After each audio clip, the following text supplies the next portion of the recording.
नमस्कार जी। कहानियाँ यादों की में आपका स्वागत है। प्रस्तुत है मेरी आज की कहानी, माँ की ममता। विक्की का चौथी बार फ़ोन आया है। कभी वो वीडियो कॉल करता है, कभी वॉइस कॉल। जानकी जी उसका फ़ोन उठाती है और फिर रख देती है। दूर फ़ोन रखने पर भी यह देखकर उसकी आवाज़ सुनाई दे रही है, मम्मी आप ठीक तो हो? अब कैसी हो? अब कैसी तबीयत है आपकी? आप बोल क्यों नहीं रही? हालांकि जानकी जी का मन भी अंदर तक कटोट रहा था। गुस्से के अतिरेक में उनकी आंखें भी गीली हो रही थी। वो कुछ कहना नहीं चाह रही थी, पर जी हाँ, विक्की जानकी जी का इकलौता बेटा था। पति की मृत्यु के बाद जानकी जी ने पूरी हिम्मत से काम लिया और 13 दिन के बाद उसको कॉलेज ज्वाइन करने के लिए कह दिया और वह फिर वापस चेन्नई चला गया। वह चेन्नई के किसी इंजीनियरिंग कॉलेज में पढ़ता था और वहीं हॉस्टल में रहता था। जानकी जी और वर्मा जी दिल्ली के सरकारी मकान में रहते थे। पति की मृत्यु के बाद उन्हें मकान खाली करना पड़ा। हालांकि अगर वे चाहती, बहुत कोशिश करती, तो अनुकंपा के आधार पर उन्हें सरकारी नौकरी मिल सकती थी, पर क्योंकि वो इतना ज़्यादा पढ़ी लिखी तो थी नहीं, इसलिए बहुत छोटे पद पर नौकरी करना उन्हें स्वीकार नहीं था। वर्मा जी ने अपने जीवन काल में एक अच्छा सा घर दिल्ली में बना रखा था और उनकी पेंशन के पैसे जानकी जी की जीविका के लिए काफ़ी थे। विक्की भी फाइनल ईयर में ही था और उसकी कैंपस सिलेक्शन गुड़गांव में ही किसी कंपनी में हो गई थी। जानकी जी उसके आने का इंतज़ार कर रही थी। इस बीच उन्हें सरकारी मकान भी खाली करना पड़ा। उन्होंने अपने 2 मंजिले मकान के नीचे वाले फ्लोर को खाली करवाकर अकेले वहाँ पर शिफ्ट कर लिया था। वर्मा जी की मृत्यु और दफ्तर, बैंक इत्यादि के कार्य अकेले करते हुए वो बहुत घबरा भी गई थी और थक भी गई थी, लेकिन परमात्मा ने उनका सुना और उनका बेटा इंजीनियरिंग करके घर वापस आ गया। शुभ मुहूर्त निकालकर उसका विवाह भी करवा दिया गया और जल्दी ही विक्की के भी एक बेटा हो गया। एक बार घर में फिर से रौनक आ गई थी। जानकी जी के खुशी का कोई पारावार ही ना था।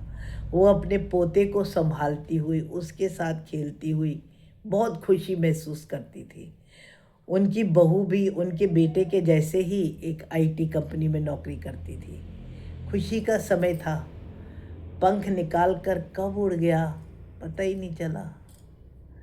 कुछ साल बाद उनके बेटे की ट्रांसफ़र हैदराबाद में हो गई और अब वह सपरिवार हैदराबाद ही चला गया था।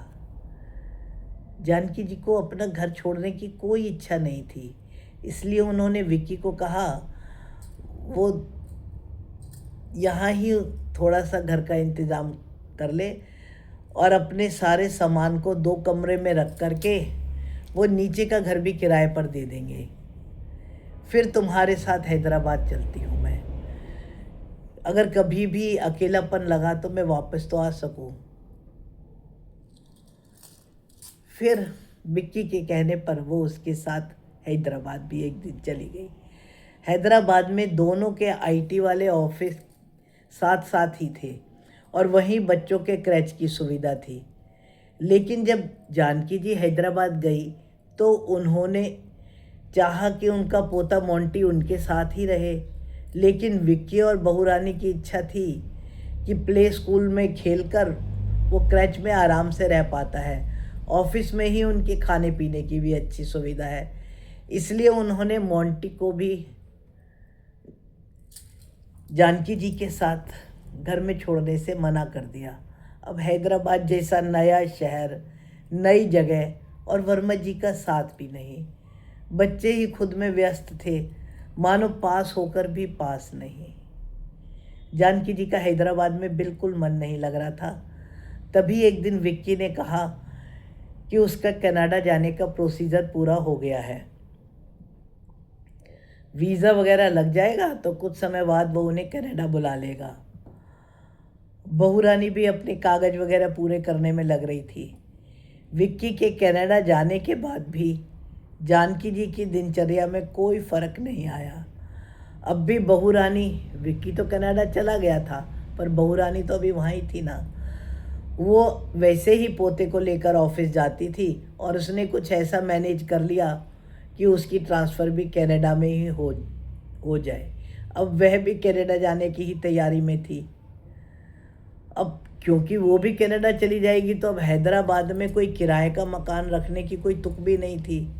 तो विक्की कुछ दिनों के लिए इंडिया वापस आया और उसने जानकी जी को कहा कि आप वापस दिल्ली वाले घर में ही चले जाओ। और कोई चारा नहीं देखकर वो अपने दिल्ली वाले घर में ही वापस आ गई। तो विक्की कुछ दिनों के बाद में जिद पकड़ने लगा, आप तो अब कनाडा आ ही जाओगी तो क्यों ना हम इस घर का ऊपर वाला फ्लोर बेच दें, क्योंकि वहाँ पर उन लोगों को भी पैसों की बहुत ज़रूरत थी। विक्की उन्हें यही समझाने की कोशिश कर रहा था, यूँ भी आप इतने बड़े घर को अकेली तो संभाल नहीं पाओगी और किराएदारों से किराया मिले ना मिले फिर आप बार बार उसी को ही बोलोगी। इसलिए आप चाहो तो इस मकान को पूरा ही बेच दो और एक छोटा सा फ्लैट ले लो और बहुत सुरक्षा वाले माहौल में रहो, और चाहो तो आप ऊपर वाला तो बेच दो। विक्की ये सब काम बहुत जल्दी करना चाहता था, लेकिन जानकी जी इस चीज़ के लिए तैयार नहीं थी। अब बिना वजह ही दोनों में तनातनी बढ़ रही थी और जाते हुए भी विक्की अपने परिवार के साथ बेहद गुस्सा होते हुए यह कहकर गया कि आपको भी ये पैसे और ये घर ही ज़्यादा प्यारा है ना, अब आप अपने पैसे और अपने घर के साथ में ही रह लो, ना तो आप हमारी चिंता करना ना ही हम आपकी चिंता करेंगे। जानकी जी को कुछ समझ नहीं आ रहा था।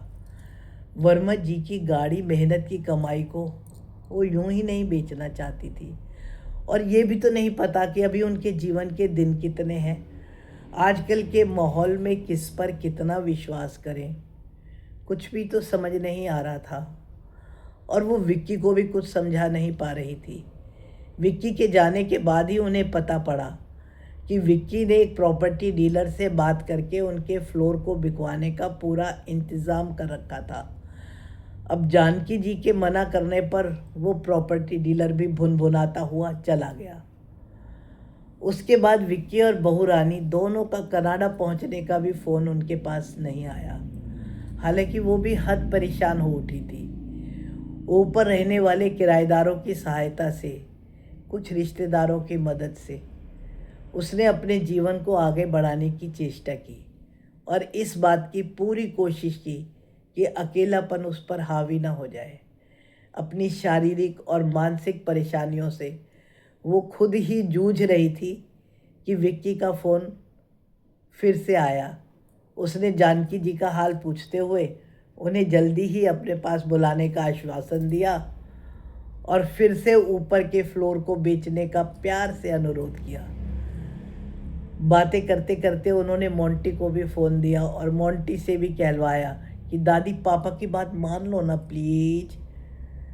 उन्होंने फ़ोन दूसरी तरफ रख दिया। हालांकि मन की आंखों से अश्रुधारा लगातार, जो कि उन्हें भावनात्मक रूप से बहुत कमज़ोर कर रही थी, बहे जा रही थी, लेकिन फिर भी उन्होंने अपने मन पर काबू किया और फ़ोन को वहीं छोड़कर दूसरे कमरे में चली गई। फ़ोन में बच्चों की आवाज़ें आ रही थी, लेकिन जानकी जी दूसरे कमरे में अश्रु बहा रही थी। अब ये अश्रु बच्चों के प्रति प्यार के थे, मोह के थे, या कि वो खुद नहीं समझ पा रही थी कि ऐसे में उन्हें क्या करना चाहिए। आज अगर वर्मा जी होते तो। श्रोतागण, ऐसे जीवन में कई बार मौके आते हैं, जब मन दो राहों पर खड़ा होता है, लेकिन कोई भी फैसला करते हुए दिल या दिमाग किसका इस्तेमाल करें? आपका क्या ख्याल है? कमेंट्स द्वारा सूचित करें। क्या करना चाहिए?